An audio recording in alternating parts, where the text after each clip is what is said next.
There is a ridge in the Ouachita Mountains of southeastern Oklahoma where the cedar grows wrong, not dead, not diseased, but wrong in the specific way that botanists call wind-trained, except there is no prevailing wind on that slope that explains the angle. The trees lean away from the hillside as though the ground beneath them exhales, as though something below the root zone pushes the earth outward from a center that no surveyor has ever marked on any map. The Choctaw who lived along those ridges in the decades after the removal knew what it meant. Their elders knew. And for the better part of 3 generations, between the forced resettlement into Indian territory in the 1830s and the federal allotment hearings that dismantled communal land ownership in the years around 1911, they said almost nothing about it to anyone who came asking from the outside, not to missionaries, not to surveyors, not to the agents of the Bureau of Indian Affairs who spent years in those valleys documenting blood quantum and land tenure and every fact the federal government required for its purposes. They said almost nothing, and they said it with a consistency that, when you read across the surviving record and hold the scattered pieces next to one another, looks less like ignorance and more like policy. If you're enjoying this story so far, don't forget to hit the like button and subscribe. Drop a comment telling me where in the world you're watching from. I love hearing from you. What survives from that sustained restraint is not the silence itself. Silence leaves no record. What survives is a pattern of careful deflection traceable across missionary journals, federal survey logs, Bureau of Indian Affairs interview transcripts, the private correspondence of at least 2 federal engineers, and the 11-year journal of a Methodist minister named Elias Pruitt, who worked in the Ouachitas between 1900 and 1910, and who understood, by the time he left, that the Choctaw elders were not ignorant of what lay beneath those mountains.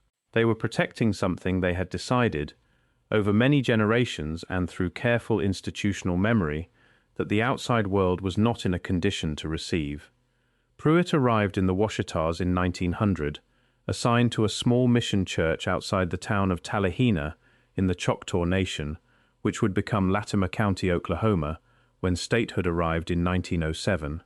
He was 31 years old, trained at a Methodist seminary in Cincinnati, and carrying the particular confidence of a man who has read widely and traveled very little. His journals, held at the Oklahoma Historical Society in Oklahoma City under the designation Pruitt Collection, span 11 years and fill 4 bound volumes.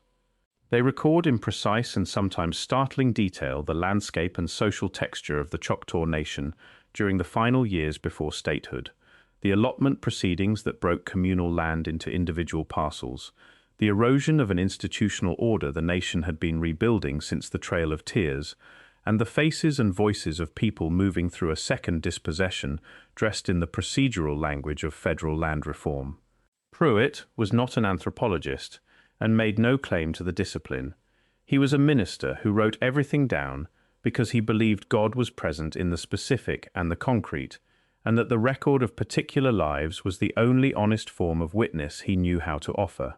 What he assembled across 11 years of observation turned out to be something he had not set out to find, and the evidence that he understood this is legible in how his writing changes across the 4 volumes. The first mention of the tunnels appears in Volume 2, an entry dated July of 1902. Pruitt had spent the morning walking a ridgeline east of the Kiamichi River with a Choctaw farmer named Willis Frazier, a man in his late 50s who had been born before the removal and who carried that fact with a gravity that shaped everything about the way he moved through that landscape. They had been walking in companionable quiet for over an hour, working through cedar and scrub oak above the valley floor, when Frazier stopped at a limestone outcrop on a south-facing slope. The rock face showed a crack, wide enough for a man to enter sideways, descending into the hillside at an angle that Pruitt could not see the end of. The air moving from it was cooler than the July heat surrounding them, and carried a quality Pruitt described in his journal as mineral, the smell of deep stone and water that has not seen light in a very long time. Frazier stood at the opening for a long time without speaking. When he finally did speak, he used the careful English he maintained with outsiders. shaped by decades of managing translation between two worlds that did not share vocabulary for the things that mattered most in either of them. He said the place had a name in Choctaw. Pruitt wrote the name phonetically as best he could. He asked what it meant. Fraser considered the question as though it deserved the full weight of the consideration. Then he said, "Old place, very old." When Pruitt moved toward the crack in the rock, Fraser put a hand on his arm. "Not forcefully," Pruitt wrote, "firmly. The way a man stops another man from stepping into a road without looking first." They walked away from the outcrop. Fraser never mentioned it again, not that afternoon, not in any of the subsequent seasons of their acquaintance. But Pruitt had his notebooks, and he had the particular habit of marking things that did not yield to the explanations he already carried. Over the following 9 years, he assembled from incidental remarks, averted glances, conversations that changed direction at specific points, and the quality of silences maintained by men who clearly had something particular behind them, a record of something the official history of that territory had no category for. He did not understand the full shape of what he was building until near the end of his time there. By then, the allotment hearings were consuming the community's full energy, and the men who might have spoken more directly were occupied with the immediate catastrophe of watching communal land dissolved into individual federal title. Some of them were dying. A few of them in those last years said things they had not allowed themselves to say before. The Ouachita Mountains are among the oldest uplifted formations in North America.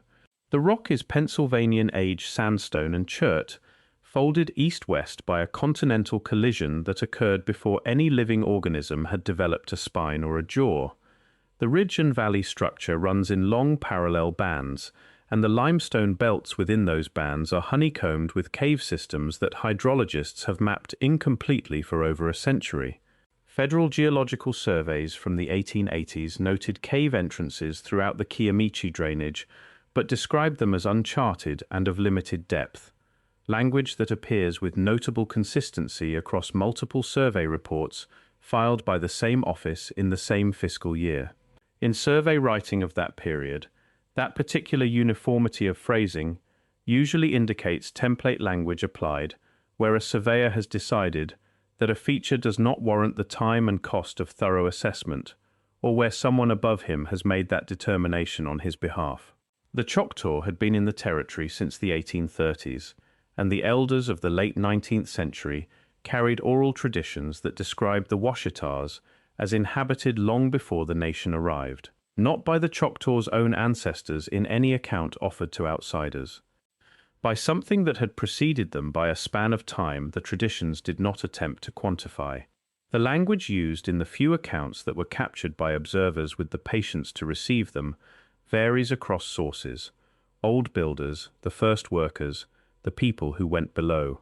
Bureau of Indian Affairs records from the Dawes Commission, which spent years in that territory between 1893 and 1906, documenting genealogy and land claims for the purpose of allotment, contain multiple passages where respondents deflect questions about the mountain ridges with answers the interviewers marked as non-responsive or subject changed.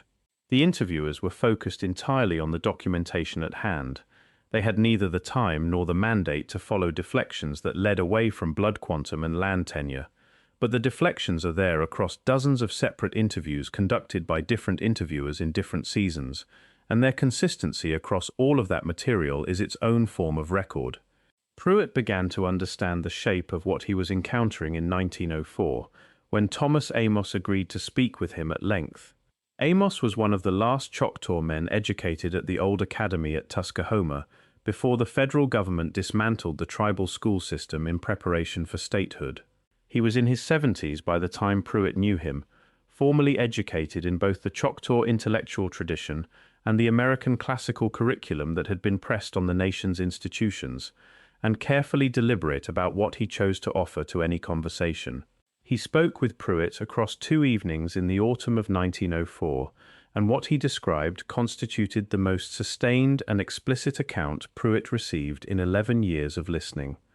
Amos described the Choctaw understanding of the world as layered in a specific and non-metaphorical sense, The surface was inhabited by the living in the ordinary way. The below was inhabited by something that was neither dead nor alive in the way those categories applied to human beings, and it was not empty, and it was not static. The tunnels in the Ouachitas were passages between those layers. They had not been made by the Choctaw, and had not been made by anyone the Choctaw could name from within their own tradition. They had been made by the old builders, and the old builders were gone in the sense that they were no longer present on the surface of the world, but the structures they had left functioned in ways the elders understood well enough to organize protocols around, even while not claiming to understand the structures themselves or the purposes they had originally served. He described the elders' responsibility as custodial.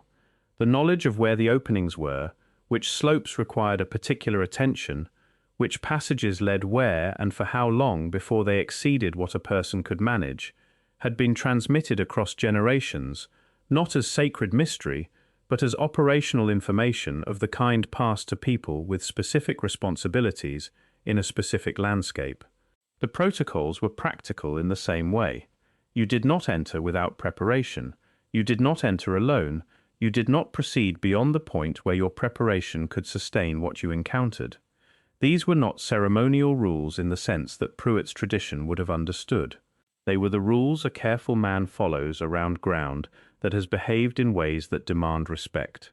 Pruitt asked Amos whether he had ever been inside one of the tunnels. Amos was quiet for a long time, the particular quiet Pruitt had come to recognize as genuine consideration rather than evasion.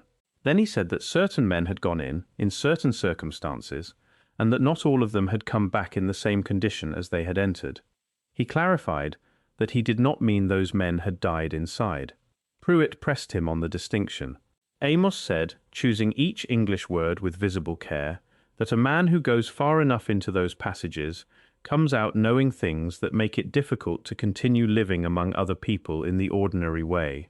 The knowledge was not harmful in itself. The difficulty was the gap it created between the man who held it and the people around him who did not.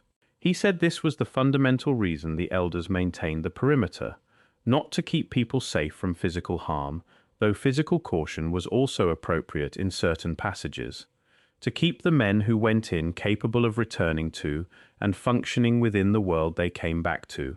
Pruitt wrote this in Volume 3. He marked it with the small cross he used for passages he considered spiritually significant. He did not add interpretation. He recorded what Amos said and left it exactly as it arrived.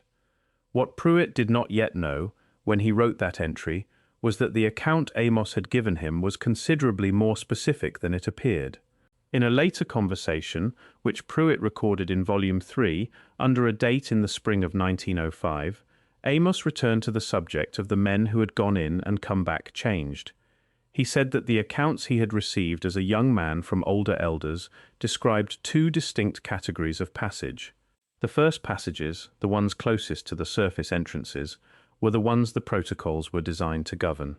A man who was prepared correctly could walk those passages and return without lasting alteration, carrying information that was useful for the maintenance of the perimeter and the broader custodial responsibility. These were the passages that certain designated men entered at certain intervals, not often, not lightly, but as part of an ongoing practice that kept the elders' knowledge of the system current rather than theoretical. The second category of passage began past a point that Amos described only as the change in the air. He said a man who had been in the first passages enough times to know the terrain could tell when he was approaching that threshold, because the air changed in a way that was not atmospheric. He said the word in Choctaw and then translated it, slowly, as something like the place where what you know stops being enough. Past that threshold, the protocols offered no guidance, because the protocols had been built on accumulated experience, and past that threshold no accumulated experience applied in the ways it applied elsewhere. He said the old accounts described men who had crossed that threshold, who had returned, and who had spent the remainder of their lives navigating the particular difficulty he had described to Pruitt, the difficulty of holding knowledge that the world around them had no frame for, and that they had no language adequate to share. He said the accounts did not treat those men as damaged. They treated them as people who had taken on a weight that ordinary life was not built to carry, and who deserved a particular kind of care as a result. Pruitt asked whether the protocols had ever been written down.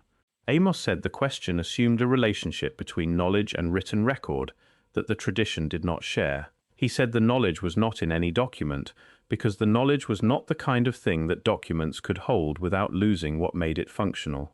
He said this with the patience of a man explaining something to someone who is missing a category, not a fact. If you're hooked on this story, make sure to subscribe and turn on notifications so you never miss an upload. Your support means everything and helps me bring you more emotional stories like this one.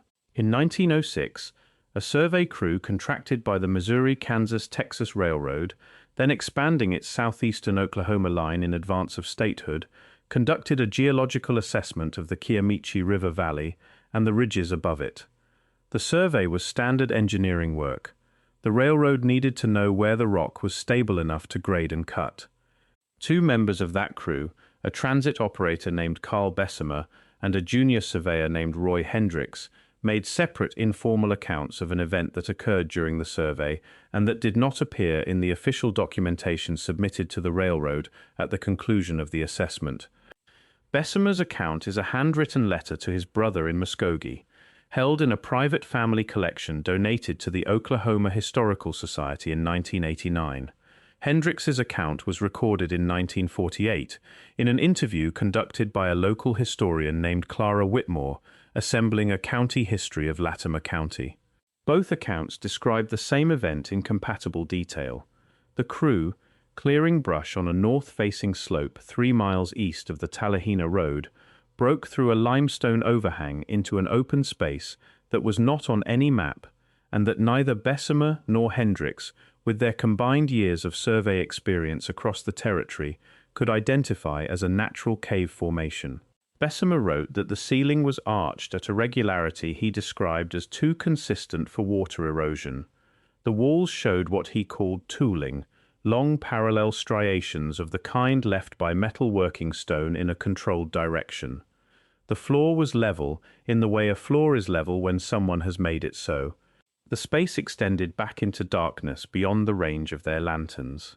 Air moved from somewhere in the interior, cool and mineral, at a pressure and consistency that indicated significant depth and volume behind it. The foreman, identified in Bessemer's letter only as Dokes, ordered everyone out immediately. He sent a rider to Talihina to contact the railroad's district engineer. The district engineer arrived 2 days later, spent the better part of a day inside the space with Dokes and 2 other senior men, and then filed a report describing the site as a natural limestone cavity of no engineering significance to the proposed line. The survey route was rerouted 3 miles to the south, at additional cost noted in internal expense documents, but given no explanation beyond grade considerations. Bessemer wrote that he had asked Dokes about the reroute directly and received an answer that technically addressed the question without telling him anything he actually wanted to know. He had run enough transits to know the original alignment was the better grade. He wrote that he did not understand what had been decided or by whom, only that something had been decided and that he was not part of that decision. The opening on the north-facing slope was not sealed. It was not reported to any authority outside the railroad. It was simply absent from every official document produced by that survey. The overhang was replaced as well as the crew could manage. The undergrowth grew back over the following growing seasons, and within a year would have been indistinguishable from the surrounding terrain to anyone without specific knowledge of what lay behind it. Pruitt learned of this from Bessemer, who attended his church in Talihina for 2 years before relocating to Muskogee for work. Bessemer mentioned it in a conversation about the landscape of the Kiamichi Valley, the way a man mentions something that has continued to sit with him without his fully knowing why. He was not presenting it as significant. He presented it as strange and worth mentioning to a man who clearly paid attention to strange things in that part of the world. Pruitt wrote it down that evening and cross-referenced it in the margin of Volume 3 against the July 1902 entry about the south-facing outcrop and Willis Frazier's hand on his arm. There is one more account from that survey period that Pruitt did not record directly, but that appears in a different part of the archive. Clara Whitmore, the county historian who interviewed Roy Hendricks in 1948, kept detailed notes on all her interviews, and those notes are held at the Latimer County Historical Society in Wilburton. In her notes on the Hendricks interview, she recorded an aside that he made toward the end of their conversation, after the formal account of the survey incident was complete. Hendricks said that in the weeks following the reroute, while the crew was completing the assessment on the new alignment, he had walked back to the north-facing slope twice on his own time. He was a surveyor. The habit of returning to measure things that had not been properly measured was professional reflex. On both occasions he had found the site undisturbed, the overhang replaced, the undergrowth beginning to reassert itself. On the second occasion he had noticed an elderly Choctaw man sitting on a boulder about 40 feet from the outcrop, doing nothing in particular, simply present in the way a person is present when they are watching something rather than passing through. Hendricks had nodded to the man. The man had looked back at him without expression for a long moment, then looked away at the tree line above the slope. Hendricks had not gone to the outcrop that day. He had turned around and walked back down to the road. He told Whitmore he could not fully explain why. He said it was not fear in any direct sense. It was the recognition that he was being observed by someone who understood what he was standing near and had been sitting there long enough to establish that understanding very clearly. Whitmore wrote in her notes, "Local Choctaw awareness of sight confirmed." She did not pursue the observation in the county history she eventually published. By 1909, the pieces had resolved, at least partially, into a recognizable form. The elders maintained knowledge of the tunnel openings because that knowledge had been passed forward across generations, not as inheritance, but as active custodial responsibility. The railroad survey crew had found one of those openings by accident in the course of work that had no category for what it found and no mechanism for processing it except to go around it and say nothing. The Choctaw had not been surprised that outsiders were getting close to the openings. The entire structure of their management of the situation had been built on the assumption that outsiders would eventually get close and that the appropriate response was to ensure that when they did, they received nothing that would allow them to understand what they had found. Pruitt was transferred to a church assignment in Ardmore in the spring of 1910. He wrote to his bishop requesting an extension of his Talihina assignment. The bishop denied it. Before he left, he spent several evenings with Thomas Amos, who was failing in health and who spoke, in those final conversations, with less of the deliberate management he had always applied. Amos told him that the tunnels ran further than any living Choctaw had walked. The elders knew the entrances. They knew the first passages and the protocols appropriate to the perimeter. The deep interior was a different matter, and had been for as long as the oral tradition extended. He said that when the first Choctaw arrived in the Ouachitas after the removal, older men in the nation carried accounts of similar passages in the original homeland in Mississippi and Alabama, and that the correspondence between those older accounts and the Ouachita terrain had not been understood as coincidence. The structures were part of something larger, whose extent was not within the knowledge of any living person. Amos believed that was intentional, that the scale of the system was not something its builders had considered important for anyone on the surface to know. Pruitt asked who built it. Amos looked out the window at the cedar ridge above the town for a long time. Then he said, in the English he used for precision, "Not anyone who needed us to know." Pruitt left in March of 1910. Amos died the following January.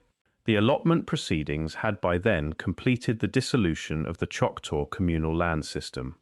The network of elders and designated custodians that had maintained the perimeter knowledge across generations required both land tenure and community continuity to function. When those were removed, the knowledge did not disappear in a moment.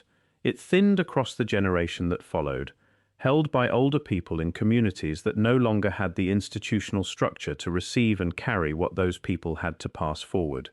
In 1911, a Bureau of Indian Affairs interviewer named Standish, working the final rounds of Dawes' supplemental roles in the Kiamichi Valley, interviewed elderly Choctaw men and women for land and genealogy documentation.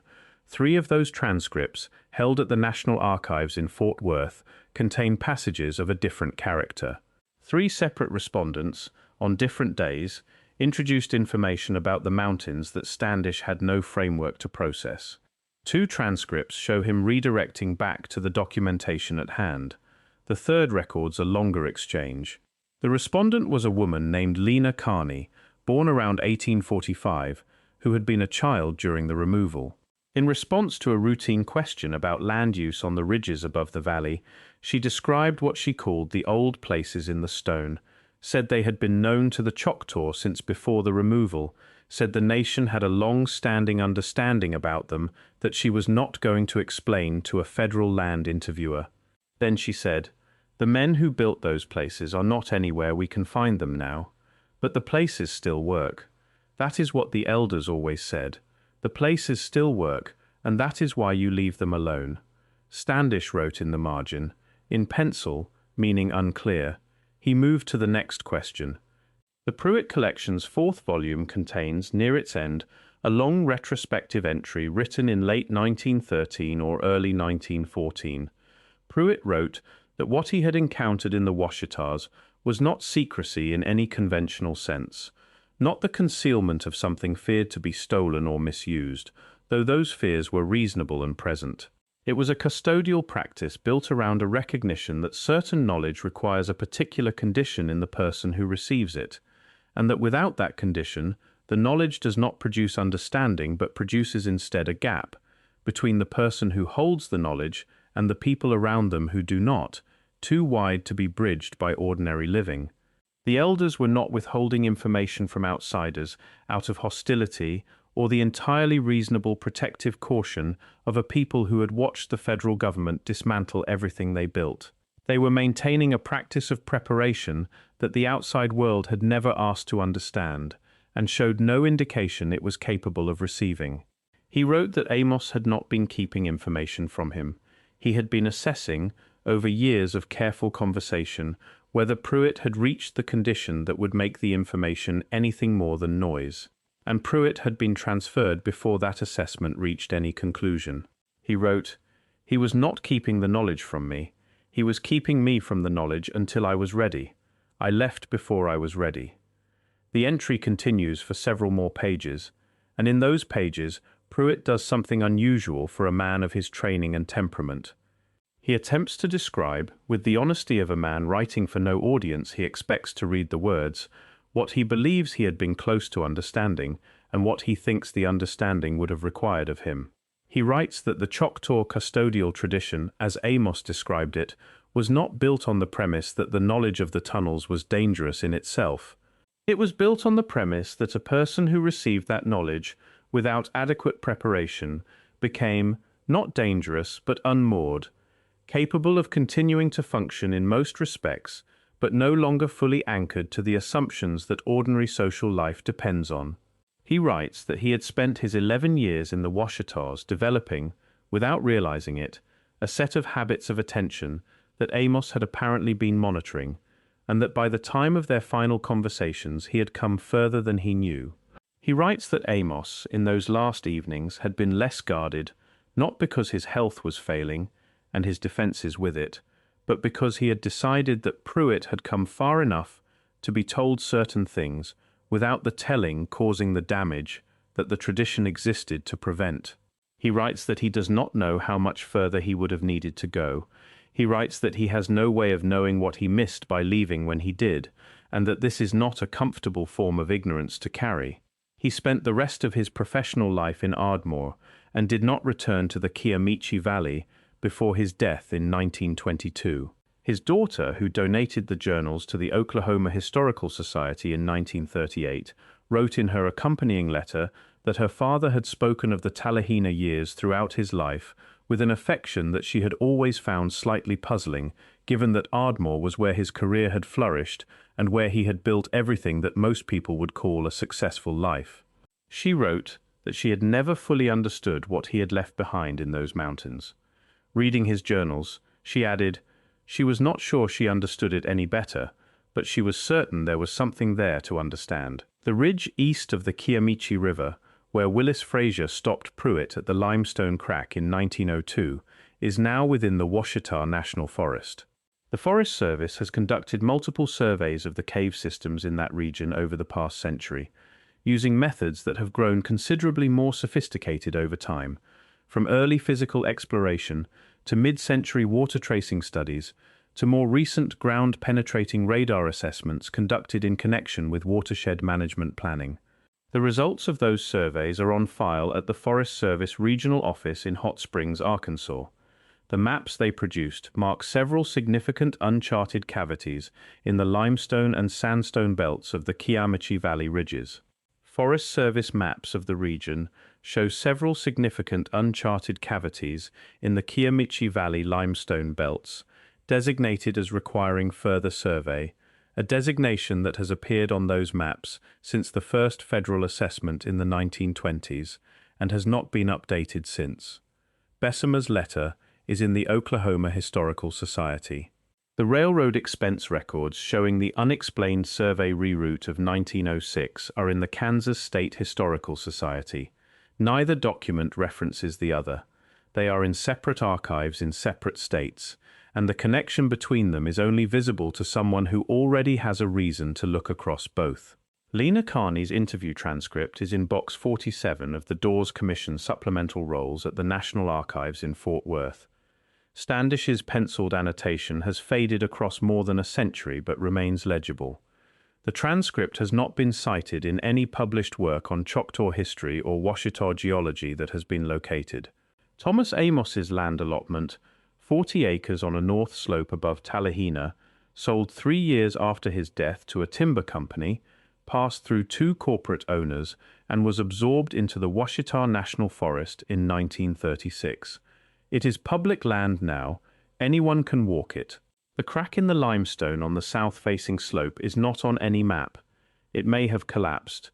It may still be there in the cedar and the sandstone, too narrow to enter without knowing it is worth the effort, angled down into the dark at a gradient that shows nothing to the eye looking in. The cedars on those slopes still grow wrong in the places where the ground beneath them moves in the way Fraser knew and said almost nothing about, because almost nothing was the agreement, maintained across 3 generations, between people who knew what the places were and a world that was not prepared to be told. The places still work. That is what the elders always said. Thank you so much for watching until the end. If you loved this story, check out the other videos on your screen now. I think you'll really enjoy them. And don't forget to subscribe if you haven't already. See you in the next story.